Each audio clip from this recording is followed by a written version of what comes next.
جو پروٹیسٹ تھا یہ موبائل فونز کا ریولیوشن بھی تھا, کہ موبائل فونز کیسے گواہ اور ثبوت تیار ہوں گے. تو یہ حکومت قبول نہیں کرے گی کبھی بھی. جی آپ سوچیں کہ پیلٹ گنز کا جو استعمال ہوا ہے, اچھا پیلٹ گنز کے استعمال میں تو پہلے پولیس نے جھوٹ بول دیا, اس ٹھیک کے ہے. بعد جب جنرل جو ڈائری تھی اس میں سامنے آ گئی بات, جب پکڑی گئی اور باقاعدہ اخباروں نے اس بات پر باقاعدہ جب رپورٹنگ کی, تب جا کے ان کو کہنا پڑا کہ ہاں ٹھیک ہے. ایسا ہوا ہے. ہم آپ نے جین زی کا ذکر کیا عارفہ, ہم یہ بھی سمجھنا چاہیں گے کہ جین زی یا جنہیں کہیں کہ مستقبل کے یہ ووٹرز ہیں, ان کے خلاف حکومت اور پولیس اپنی جس طرح کی کارروائی انہوں نے کی, یہ کہیں حکومت کی طرف سے غلطی تو نہیں ہے؟ کیا پولیس پرانے طریقے استعمال کر سکتی ہے, کرنا افورڈ کر سکتی ہے اس جنریشن پر بھی؟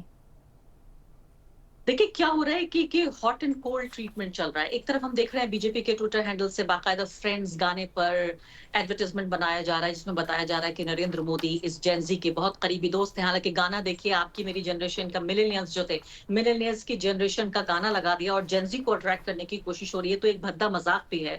دوسری طرف میں نے کہا یہ تو کولڈ ہو گیا, اور ہاٹ ٹریٹمنٹ یہ کرنے کی کوشش ہو رہی ہے کہ کس طرح سے جتنے لوگوں کو ڈرایا جا سکے. تو پہلے تو لوگوں کے کیسز فائل کیے گئے, ان کو گرفتار کیا گیا, ہاسٹل سے لوگوں کی پٹائی کرتے ہوئے ویڈیوز وائرل ہو رہے تھے. پھر اس کے بعد لوگوں کے ٹویٹر ہینڈلز اور انسٹاگرام ہینڈلز کو سسپینڈ کر دیا گیا. اب یہ ہو رہا ہے کہ ان لوگوں کا یعنی ان کو کہیں جابز نہیں ملیں گی یا ان کے پاسپورٹس رد کر دیے جائیں گے. تو ہر ممکن کوشش ہو رہی ہے کہ ادھر سے پیار سے نزدیک لایا جائے یا ادھر ڈر کے ان کو دبایا جائے. تو دونوں طرح کا ٹریٹمنٹ کرنے کی کوشش کر رہی ہے مودی گورنمنٹ. مجھے لگتا ہے پچھلے 12 سال میں اتنا کنفیوز میں نے انہیں کبھی نہیں دیکھا, کہ ان کو سمجھ میں نہیں آ رہا. شاہین باغ کا موومنٹ ہوا, انہیں ایگزیکٹلی پتا تھا کیا کرنا ہے. جب کسانوں کا موومنٹ ہوا, انہوں نے سوچا کہ کسان آ جائے ہیں کم سے کم 2 4 6 دن 10 مہینے بعد, اوکے مہینے بعد یا 10 ٹھیک مہینے ہے. بعد چلے جائیں گے. لیکن جین زی کے معاملے میں سرکار کو سمجھ میں ہی نہیں آ رہا ہے کہ بہت کرنا کیا شکریہ, ہے. بہت شکریہ عارفہ ان تفصیلات کے لیے. امریکی فوج کا کہنا ہے کہ اس نے ایران کے خلاف بھاری حملوں کی ایک سیریز مکمل کر لی ہے, اور سوشل میڈیا پر سوال کیے جا رہے ہیں کہ دونوں طرف سے حملوں کا یہ سلسلہ کہیں تھمے گا یا نہیں. اسی بارے میں آج بات کرتے ہیں ٹرینڈنگ میں. ان حملوں سے پہلے صدر ٹرمپ نے کل کہا تھا کہ اردن میں امریکی اڈوں اور ہرمز کے تنگ راستے میں جہازوں پر فائرنگ کے جواب میں وہ ایران پر شدید حملے کریں گے. امریکہ کا کہنا ہے کہ اس نے اسلامی پاسداران انقلاب کے درجنوں اہداف کو نشانہ بنایا ہے, جس میں فوجی کمانڈ سینٹر اور ڈرون سہولیات شامل ہیں. جبکہ ایرانی سرکاری میڈیا نے کہا کہ تازہ حملوں میں قشیم جزیرے پر 3 افراد ہلاک ہو گئے, جن میں ایک 2 سالہ بچی بھی شامل تھی. جبکہ ملک کے جنوب اور مغرب میں بھی دیگر مقامات کو نشانہ بنایا گیا. آج ایران نے خطے میں امریکی اہداف پر حملے جاری رکھے ہیں. ایکس پر سالیس نے لکھا کہ میں نے تو سنا تھا کہ دونوں کے درمیان جنگ بندی طے ہو گئی ہے, تو پھر یہ حملے کیوں؟ ایرک جے لکھتے ہیں ٹرمپ نے بارہا یہ ثابت کیا ہے کہ ان کے پاس کوئی جامع حکمت عملی نہیں ہے. ایران اسی طرح جوابی کارروائی میں امریکی بیسز کو نشانہ بناتا رہے گا, جس سے ہمارے اتحادی ممالک کو نقصان ہوتا رہے گا اور امریکی اثاثوں کی سیکیورٹی خطرے میں پڑتی رہے گی. لیکن اس سب سے حاصل کیا ہو رہا ہے؟ شاید کچھ بھی نہیں. اور ٹروتھ سیٹنگ یو فری نامی ایک اکاؤنٹ سے لکھا گیا کہ اس درمیان جب عام امریکی کے لیے دودھ تک خریدنا مشکل ہوتا جا رہا ہے, دنیا کے دوسرے کونے پر بم برسانے میں اربوں ڈالر خرچ کیے جا رہے ہیں. ولیم کوکلے نے لکھا کہ اگر وہ یعنی ٹرمپ ان حملہ آوروں یعنی ایران کو شکست دے دیتے ہیں تو وہ اب تک کے عظیم ترین صدر کے طور پر جانے جائیں گے. آپ شیر سے مذاکرات نہیں کر سکتے تب جب آپ کا سر اس کے جبڑے میں ہو.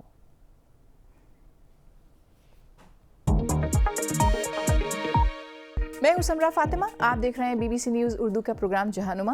اب ایک نظر ڈالتے ہیں دنیا بھر کی باقی خبروں پر. جاپانی حکومت کے حکام کے مطابق ملک کے جنوبی حصے میں آنے والے ایک شدید زلزلے سے اب تک 34 افراد کی ہلاکت کی تصدیق ہو چکی ہے. امدادی ٹیمز جزیرے کیوشو کے کوماموتو میں تاحال زندہ بچ جانے والوں کی تلاش میں مصروف ہیں, جبکہ دسیوں ہزار افراد بجلی اور پانی سے محروم ہو گئے ہیں. یونان کے جزیرے کریٹ میں جنگل کی آگ لگنے سے تقریباً 8,000 افراد کو محفوظ مقامات پر منتقل کر دیا گیا ہے. حکام کے مطابق آگ بجھانے کی کوشش میں 3 اہلکار ہلاک ہو گئے ہیں. یورپ کا بیشتر حصہ اس وقت گرمی کی لہر اور خشک سالی کی زد میں ہے. اقوام متحدہ کی ہیومن افیئرز کے ادارے کا کہنا ہے کہ مقبوضہ غرب اردن میں فلسطینیوں پر اسرائیلی آباد کاروں کے حملوں کی تعداد گزشتہ ماہ ریکارڈ سطح تک پہنچ گئی, جہاں روزانہ جان اور مال کو نقصان پہنچانے والے اوسطاً 6 حملے ہوئے. یہ حملے ایسے وقت میں بڑھ رہے ہیں جب اسرائیلی آباد کاروں کی نئی چوکیوں یا آؤٹ پوسٹ کی تعداد میں بھی اضافہ ہو رہا ہے، جو اسرائیلی اور بین الاقوامی قانون دونوں کے تحت غیر قانونی سمجھی جاتی ہیں۔ نگراں اداروں کے مطابق موجودہ اسرائیلی حکومت کے دور اقتدار میں مقبوضہ غرب اردن میں 230 سے زیادہ نئے آباد کار چوکیاں قائم کی جا چکی ہیں۔ نامہ نگار لوسی ولیمسن نے نابلوس کے جنوب میں واقع فلسطینی گاؤں المغیر کا دورہ کیا اور یہ رپورٹ ہمیں بھیجی۔ اس کی تفصیلات پیش کر رہی ہیں خدیجہ عارف۔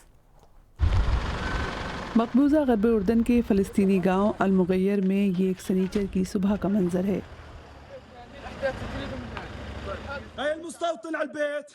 اسرائیلی آباد کار گاؤں میں داخل ہو چکے ہیں اور انہوں نے ابو عالیہ کے خاندانی گھر کا محاصرہ کیا ہوا ہے۔ اسرائیلی فوج بھی گلیوں میں موجود ہے، مقامی رہائشی سڑکیں بلاک کر رہے ہیں اور فوجی جیپوں کو دیکھ کر بھاگ رہے ہیں۔ ابھی ہم نے گاؤں کے نچلے حصے سے ابو عالیہ کے گھر کی جانب 2 گولیاں چلائے جانے کی آواز سنی ہے۔ کمپاؤنڈ کے اندر سے 2 نوجوان سیٹلرز ڈنڈوں سے گیٹ پر حملہ کرتے فلم بند کیے گئے۔ اسرائیلی فوجی وہاں آتے ہیں اور انہیں آہستہ سے پیچھے ہٹاتے ہیں، لیکن ان سے سوال نہیں پوچھتے اور انہیں حراست میں لینے کی کوشش بھی نہیں کرتے، یہاں تک کہ ان کے ڈنڈے بھی ضبط کرنے کی کوشش نہیں کرتے۔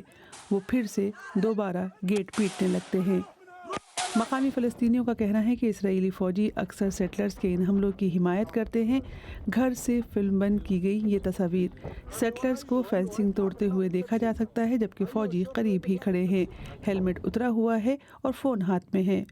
اسرائیلی فوج نے اس بارے میں کوئی وضاحت نہیں دی، بلکہ کہا کہ پراپرٹی کو نقصان پہنچانے کا جائزہ لیا جا رہا ہے۔ فوج ہی آباد کار ہے، بس ان کی وردی ہری ہے، آپ کو معلوم ہے۔ آپ کا کہنا ہے کہ فوجی اور آباد کار ایک ہی ہیں؟ جی ہاں، دونوں ایک ہی ہیں۔ آباد کار المغیر کتنی بار آتے ہیں؟ ہر روز یہاں وہاں اور وہاں، فوج کے ساتھ، فوجی گاڑیوں کے ساتھ۔ مقبوضہ غرب اردن میں خدمات انجام دینے والے ایک اسرائیلی فوجی نے بتایا کہ انتہا پسند آباد کار انہیں اپنا دشمن سمجھتے تھے کیونکہ وہ ان کی حمایت نہیں کرتے تھے۔ وہاں کچھ نوجوان ہیں جو آپ کو نفرت کی نگاہ سے دیکھتے ہیں۔ ایک نے مجھ سے کہا میں تمہارے سر میں گولی مار دوں گا۔ یہ صاف ہے کہ معاملہ صرف چند انتہا پسند نوجوانوں کا نہیں ہے۔ فلسطینیوں کے چہروں پر میں نے خوف دیکھا، جبکہ وہاں رہنے والے کسی یہودی کے چہرے پر میں نے کبھی خوف نہیں دیکھا۔ المغیر میں پیش آنے والی اس جھڑپ کو قریب سے دیکھنا آسان کام نہیں ہے۔ جب ہم قریب پہنچتے ہیں تو چند ہی میٹر کے فاصلے پر فوجی دکھائی دیے، ایک نے ہتھیار اٹھا لیا۔ اسرائیلی فوج کا کہنا ہے کہ وہ اس روز المغیر میں فلسطینیوں اور اسرائیلیوں کے درمیان جھڑپوں کے بارے میں کارروائی کر رہی ہے، اور اس کے بقول بعد میں نقاب پوش فلسطینیوں نے غلیل کے ذریعے فوجیوں پر پتھر پھینکے تھے۔ اس کا کہنا ہے کہ خطرے کو دور کرنے کے لیے فائرنگ کی گئی اور ایک شخص کو گولی لگی۔ ایک روز قبل اسی علاقے میں حملے کی اطلاعات حاصل کرتے وقت ہماری ملاقات ایک پیرامیڈک سے ہوئی، جن کا کہنا تھا کہ اسرائیلی فوج نے ان کی ایمبولینس کو جائے وقوع تک پہنچنے سے روک دیا تھا۔ اسرائیلی فوج نے اس سے متعلق ہمارے سوال کا جواب نہیں دیا۔ انہوں نے ہمیں انجن بند کرنے کو کہا اور چابیاں لے لی۔ اگر وہ کہتے ہیں کہ وہیں رکو تو ہمیں رکنا پڑتا ہے، حالات جو بھی ہوں۔ ایسا کتنی بار ہوتا ہے؟ یہ روز کی بات ہے، یہ حالات ہم روز دیکھتے ہیں۔ ایمبولینس کو آپ المغیر کتنی بار آتے ہیں؟ ہر جمعے کو۔ المغیر سے واپسی کے ایک ہفتے بعد 17 سالہ فٹ بالر فادی حمداللہ النسان کی میت کو تدفین کے لیے گاؤں لایا گیا۔ ڈاکٹروں کا کہنا ہے کہ ابو عالیہ کے گھر کے باہر ہونے والی جھڑپ میں گولی کا ایک ٹکڑا لگنے سے اس کی موت ہوئی۔ غرب اردن میں اس طرح کی باتیں ایک عام سے ویکینڈ پہ معمول کی بات ہے۔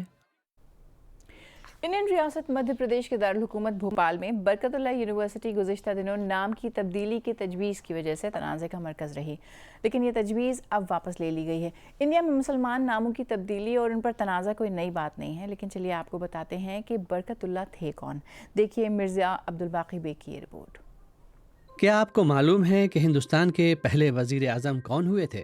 ویسے تو آزاد انڈیا کے پہلے پی ایم جواہر لال نہرو ہوئے، لیکن اس سے قبل 2 بار جلا وطن عبوری حکومتیں بنیں، اور ایسی ہی پہلی حکومت کے وزیر اعظم برکت اللہ بھوپالی تھے جو گزشتہ دنوں ایک تنازع میں رہے۔ دراصل بھوپال میں ان کے نام پر ایک یونیورسٹی قائم ہے۔